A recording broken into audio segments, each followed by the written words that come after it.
So I wanted to talk about how I feel about being adopted now that I'm an adult. I thought this might be interesting to other adoptees, people considering adoption, and parents of adoptees. You know, I've gotten comments from time to time from adoptive parents, I guess, curious about my life. They want to see how I'm living, maybe how I've turned out as an adoptee. And then especially now, after coming out about my abusive childhood, I feel more freedom to be able to talk about my adoptee experience because now I don't have to tiptoe around this big chunk of my life, trying to avoid the topic of my childhood, keep it hidden. I don't have to do that anymore, and it's really nice. So I've created a playlist called Korean Adoptee where I've put any videos talking about being adopted, searching for birth family, all of that stuff. And I don't have many videos yet, but as I've gotten older and realized what a big part of my identity being an adoptee is, there will probably continue to be more videos. Please subscribe and like, it lets me know you like what I'm doing here. Okay, so before I shared about my childhood, I went back and watched my very first video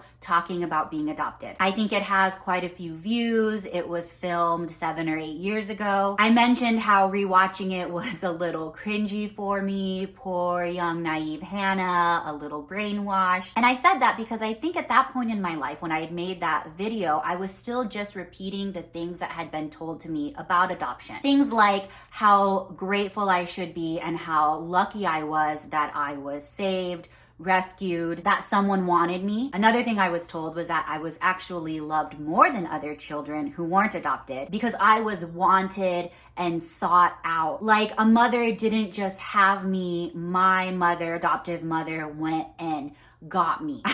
I don't know, I guess I get the heart of the message, but I don't think those things were necessary to say, and now I just call BS. It's not like I was chosen because they knew me or knew what my personality was gonna be like. Just like any baby brought into this world raised by birth parents or not, you don't know what you're gonna get. I'm saying all this because I think back then those were nice things to say because people didn't know what else to say. As if there needed to be something really meaningful said to kind of overcompensate for the fact that we were given up. And I say we because both my sister and I were adopted, but I've also heard from other adoptees who were told similar things when they were little. And then I also have a video in the playlist called My Identity Crisis. That was a video I actually made specifically for a local storytelling show. So that was played in front of an audience, and then I uploaded it to my channel because it went along with the vlog I made about the show. So I recently rewatched it and I was pleasantly surprised with how accurate I still feel a lot of it was to my story. I don't think there was one thing in it I would say differently now. I filmed it in a funnier, lighter way, but it talked about how I didn't realize I looked different than my family. And then when I did realize, how shocking it was. Again, I've heard similar stories from other Korean adoptees growing up here in America. I think what I had yet to discover though, even then when I made that video 5 years ago, was how to describe the feeling of displacement. That's become a really impactful word for me over the last few years. It's one word I can use to describe a lot of how I felt for most of my life. Now, of course, this is all my own personal experiences, perspective. I'm not speaking for all Korean adoptees in general. And I don't know how relatable this is for local adoptions, or not even that, but adoptions where you look similar to your adoptive family. I have other family and friends who have adopted within their own race or nationality or close to it. I just want to preface that a lot of my experiences are unique to international adoption or adoption to a family who looks different than you. So, have any of my feelings about being adopted changed now that I'm grown up? I'm 32, married, have a family of my own. Yeah, they've changed a lot. Or I should say I've developed new thoughts and feelings. One thing that does remain the same though is I still feel grateful I was adopted. Even though I didn't have an ideal home life, unfortunately my adoptive parents were abusive, and as a result I'm currently estranged from them because of one of the core ways I feel like I'm wired. The belief that what happened not necessarily was meant to happen because people made decisions that made it happen the way it did, but what happened, happened. And I don't think there's a point in having regrets over things I couldn't control. I couldn't control that that I was born or who I was born to or where or that they gave me up. I had no control over when I was adopted, by who, how they treated me. So even though, sure, I could be upset that things didn't go better, it happened, it's better now, and that's what I'm grateful for, the life I have now. And I wouldn't have it if I wasn't adopted. On the other hand, I know there's adoptees who are pissed off that we were taken from our homeland, almost, and some will just say, treated like product. Korea, for better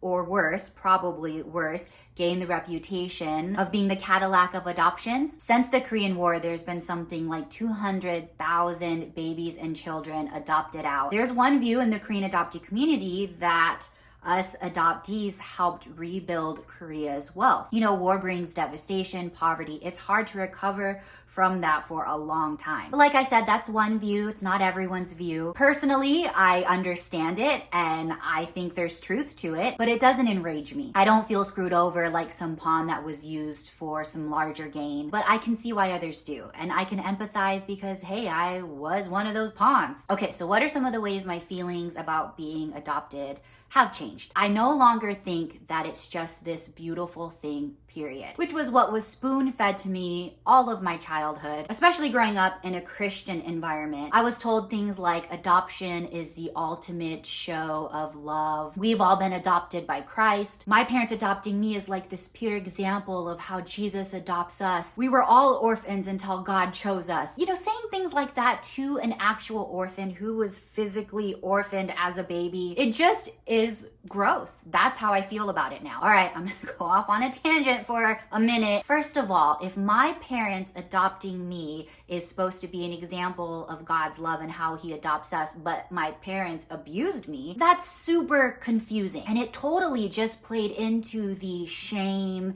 and you just bear it, you don't speak up about it. That was a lot of my past. Almost like my parents had this ticket because they adopted children who were, you know, unwanted, given up, orphaned, that they were viewed as more compassionate, loving people. A great example of God's love to the church and congregation. Hello, I'm this innocent child over here who has to wade through this pool of, you're so lucky you were saved by your parents, you have such a blessed life now, so on and so forth. That just like cloaked my life with this weird, I don't know if the word is expectation, just something it shouldn't have. Something a child shouldn't have to know and then would later have to unload, unpack. Like, do biological children walk around with this reverence to their parents? Thank you for deciding to have me, for giving me this life. You're such a loving, thoughtful person. I mean, I have my own biological child now, and I hope she loves me as her mother, as I love her, as my daughter. But I don't want her to grow up feeling like she owes me something. Like, my goal in life as her mother is to raise this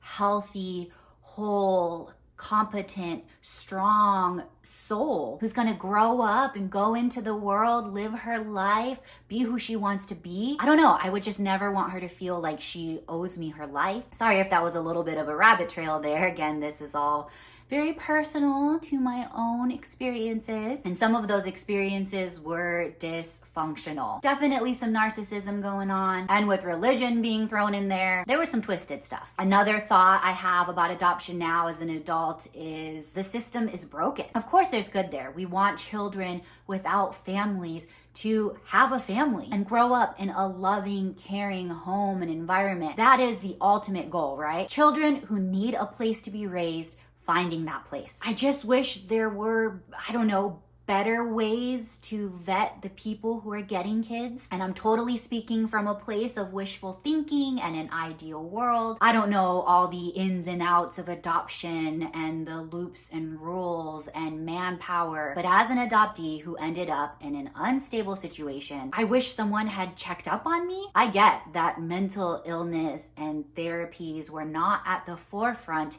in the 80s when I was adopted. Those weren't things you talked about or explored like we do now. So that didn't happen then. Maybe that's something we could have in the future, especially with all the access there is to knowledge these days. Maybe more classes and education for adoptive parents. Maybe there could be some kind of pre-adoption counseling, like there's premarital counseling. Maybe hooking up families with groups, mentoring programs. I don't know. Again, just ideal world type stuff. I need to start wrapping this up. I know my daughter's going to be up from her nap soon. If you're an adoptive parent watching this video, because maybe you want some insight into how your own child might think or feel one day about being adopted. First, good on you for even being curious, seeking out things like this. It means you're already thinking about them and their feelings, and that's a great place to start. Don't abuse them.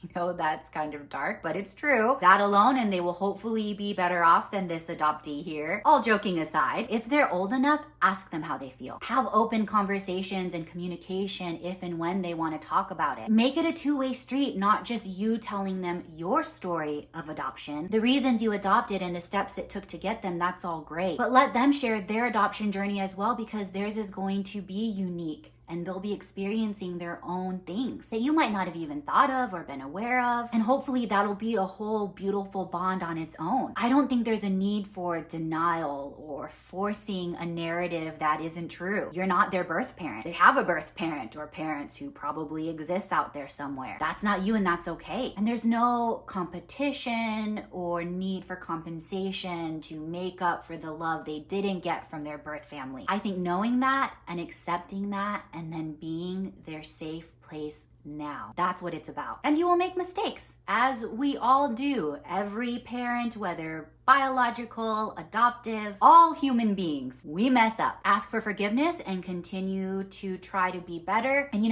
I think I turned out okay, even with the negatives in my life. Being adopted or not, life is hard and has challenges. I don't view it negatively. It's a huge part of my identity, but it's not the only thing that defines me. So these were my thoughts about being adopted for today. Thanks for watching. Bye.